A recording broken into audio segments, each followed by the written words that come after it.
The Battle of Forts Clinton and Montgomery was an American Revolutionary War battle fought in the highlands of the Hudson River Valley, not far from West Point, on October 6, 1777. British forces under the command of General Sir Henry Clinton captured Fort Clinton and Fort Montgomery, and then dismantled the Hudson River Chain. The purpose of the attack was to create a diversion to draw American troops from the army of General Horatio Gates, whose army was opposing British General John Burgoyne's attempt to gain control of the Hudson. The forts were garrisoned by about 600 Continental Army troops under the command of two brothers, General George Clinton and General James Clinton, while General Israel Putnam led additional troops at nearby Peekskill, New York. Using a series of feints, Henry Clinton fooled Putnam into withdrawing most of his troops to the east, and then he landed over 2,000 troops on the west side of the Hudson to assault the two forts. After several hours of hiking through the hilly terrain, Clinton divided his troops to stage simultaneous assaults on the two forts. Although the approach to Fort Montgomery was contested by a company armed with a small field piece, they attacked the two forts at nearly the same time and captured them after a relatively short battle. More than half the defenders were killed, wounded, or captured. The British followed up this success with raids as far north as Kingston before being recalled to New York City. The action came too late to be of any assistance to Burgoyne, who surrendered his army on October 17. The only notable consequences of the action were the casualties suffered and the British destruction of the two forts on their departure. Background: the Hudson River Valley was a strategically critical area throughout the American Revolutionary War. Through this area moved supplies, men and materials between the New England states and those further south, something that became even more vitally important where the British largely abandoned New England as an objective of military control later in the war. In June 1777, General John Burgoyne began an attempt to gain control of this key area by moving south from the British province of Quebec. After his early success at Ticonderoga, his campaign became bogged down in logistical difficulties, not reaching Saratoga, New York until mid-September. Burgoyne held expectations that his campaign would be supported by military forces based in New York City under the command of General William Howe, and that the forces would meet at Albany, about 40 miles south of Saratoga. Apparently as a result of poor communications with Lord Germain, Britain's Secretary of State for the Colonies and the political official in charge of the conflict, General Howe decided instead to attempt the capture of Philadelphia, and sailed south with much of his army in July, leaving Sir Henry Clinton in command at New York. Howe's instructions to General Clinton were primarily to hold New York City, and to only engage in offensive operations that were consistent with that goal. His instructions to Clinton on July 30 included a promise that reinforcements would arrive, and that Clinton should consider making a move in favor of General Burgoyne's approaching Albany, with security to Kingsbridge, if the opportunity presented itself. A letter from Howe reached Burgoyne on August 3, informing him of his move to Philadelphia, and of Clinton's instructions. Clinton wrote a letter on September 12 that he would make a push at Fort Montgomery in about 10 days, if you think 2,000 men can assist you effectually. Prelude: American defenses. The highland region of the Hudson River Valley was defended by Continental Army troops and state militia under the command of Major General Israel Putnam, who was based at Peekskill, several miles upriver from Peekskill, just above the Popolopan Gorge where Popolopan Creek enters the Hudson. The Americans had placed a chain across the Hudson to prevent British naval vessels from sailing further upriver. The chain's western end was guarded by Fort Montgomery, which also overlooked the gorge to the south. Also on the west side of the river, south of the gorge, they had established Fort Clinton. Fort Montgomery, which was still undergoing construction, was under the command of General George Clinton, while Fort Clinton was under the command of his older brother James. Their combined forces numbered about 600. The primary camp at Peekskill, which any British naval movements would need to pass, had roughly 600 men. Of the men at the three sites, about 1,000 were regular troops, while the remainder were short-term New York militia. Putnam's forces had originally been larger, but General Washington had ordered some of Putnam's troops to assist either his defense against Howe or Gates' defense against Burgoyne, and a number of local militia companies had been dismissed when Howe's movements became known. Putnam received word of the arrival of transports in New York on September 29, and wrote Governor Clinton for assistance, who immediately came south from Kingston to take charge of the forts. British movements in mid-September. Sir Henry Clinton had around 7,000 men, including around 3,000 poorly trained Loyalists,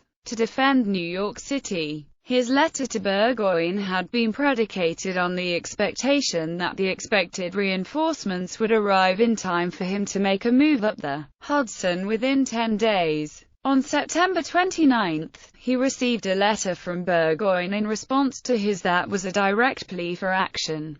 An attack or even menace of an attack on Fort Montgomery must be of great use. Burgoyne to Sir Henry Clinton, September 23, 1777. By the end of September, 1,700 additional troops were landed from the fleet arriving at New York. On October 3, Sir Henry started up the Hudson River with 3,000 men in 3 frigates and a number of smaller vessels. The next day, he landed some troops near Tarrytown as a feint to draw Putnam's troops from Peekskill. These troops marched about and then reboarded the ships, which continued north. He then made a similar feinting maneuver at Verplank's Point, just 3 miles south of Peekskill on October 5, where he dislodged a poorly manned American outpost. These feinting maneuvers completely fooled Putnam, who drew his troops back into the eastern highlands and sent messages from across the Hudson for reinforcements. Shortly before this last movement, Sir Henry received a dispatch from Burgoyne. In it, Burgoyne explicitly appeals to Clinton for instruction on whether he should attempt to advance or retreat, based on the likelihood of Clinton's arrival at Albany for support. He indicated that if he did not receive a response by October 12, he would be forced to retreat. Battle. On the foggy morning of October 6, Sir Henry Clinton landed 2,100 men at Stony Point on the west side of the Hudson and, with the assistance of a Loyalist guide, marched them up onto a local rise called the Timp. After descending the other side to a place called Doodletown, they encountered a scouting party that Governor Clinton had sent out for reconnaissance, which retreated toward Fort Clinton after a brief exchange of fire. Sir Henry then divided his force into 2 attack groups to take the forts. A force of about 900 men under Lieutenant Colonel Campbell, composed of the 52nd and 57th Regiments, a detachment of Hessian chasseurs, and about 400 Loyalists led by Beverly Robinson, began the 7 miles trek around the gorge toward Fort Montgomery, while Sir Henry waited with the remaining 1,200 men at Doodletown before starting on the trail to Fort Clinton in order to give Campbell time to make the longer journey before beginning simultaneous attacks on the 2 forts. Governor Clinton, when alerted to the first skirmish, had immediately sent to Putnam for reinforcements. Shortly after sending that message, he learned from scouts that Sir Henry's forces were divided. While waiting for reinforcements, his brother James sent 100 men from Fort Clinton toward Doodletown, while he sent another company from Fort Montgomery to oppose Campbell's force. Fort Montgomery. The detachment from Fort Montgomery numbered about 100 men, and included a small artillery piece commanded by Captain John Lamb. Setting up a defensive position about 1 mile from the fort, they engaged Campbell's tired forces with spirit. While they were eventually forced to retreat, they were able to spike the field piece before abandoning it to the British. After another stand closer to the fort, supported by 12-pound piece, they again retreated. Due to this dogged defense, Campbell was not in position until about 1 hour before sunset. Offered the chance to surrender, Governor Clinton refused, and the battle was joined. Campbell arrayed the Loyalists on the left, the German chasseurs in the center, and the British regiments on the right. Despite vigorous defense and the death of Colonel Campbell, the British forces broke into the fort, where they engaged in a near massacre to avenge the loss of Campbell and other officers. James Clinton narrowly escaped being killed by bayonet when his orderly book deflected the weapon's point. He and a portion of the fort's garrison escaped into the woods north of the fort. Fort Clinton. The main approach to Fort Clinton was via a narrow strip of land about 400 yards wide between a small lake and the river, which, in addition to being covered by the fort's cannons, Governor Clinton had protected by placing abattis to impede the British advance. Sir Henry sent the 63rd Foot around the lake to attack the fort from the northwest, while he first sent the light companies of the 7th and 26th Regiments and a company of Anspach Grenadiers against the main works, followed by the 26th Foot and a detachment from the 17th Light Dragoons, and then the remaining British and German companies.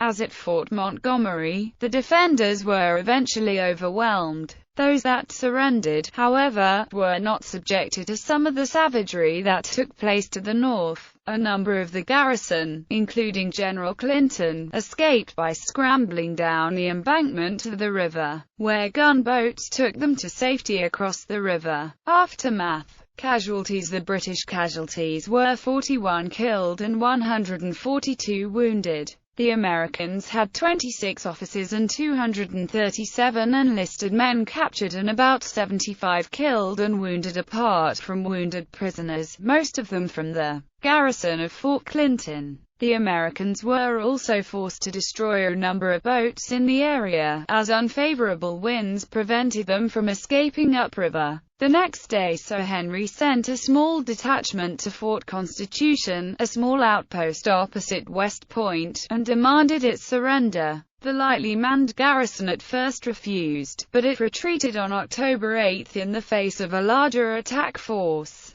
Governor Clinton and General Putnam strategized on their next move. Clinton opted to move north with troops on the western shore, as a defense against attacks further upriver, while Putnam would take steps to defend against attacks to the east. Further British action. Captain James Wallace had begun clearing the river of American-laid obstacles following the battle. By October 13 he was able to report that the river was clear as far north as Esopus. Sir Henry had by then returned to New York due to illness, leaving General John Vaughan in charge at the forts. Due to delays sending transports with reinforcements north, a flotilla carrying Vaughan and 1,700 men did not depart until October 15, with orders from Clinton to proceed up Hudson's River to feel for General Burgoyne to assist his operations. They anchored that evening near Esopus. Vaughan's troops burned Esopus the next day, and then sailed further north, where they raided the Livingston estate, seat of the noted Patriot family.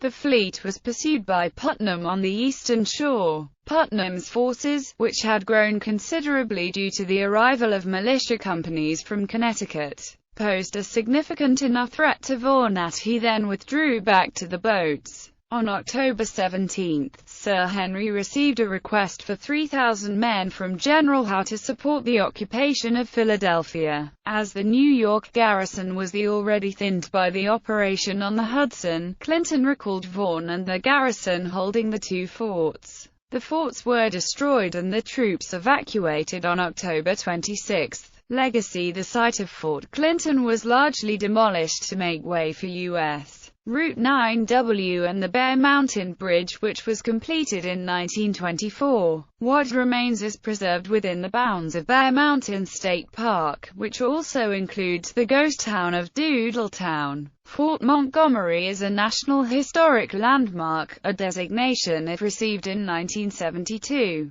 when it was also placed on the National Register of Historic Places. It is now located in the Fort Montgomery State Historic Site.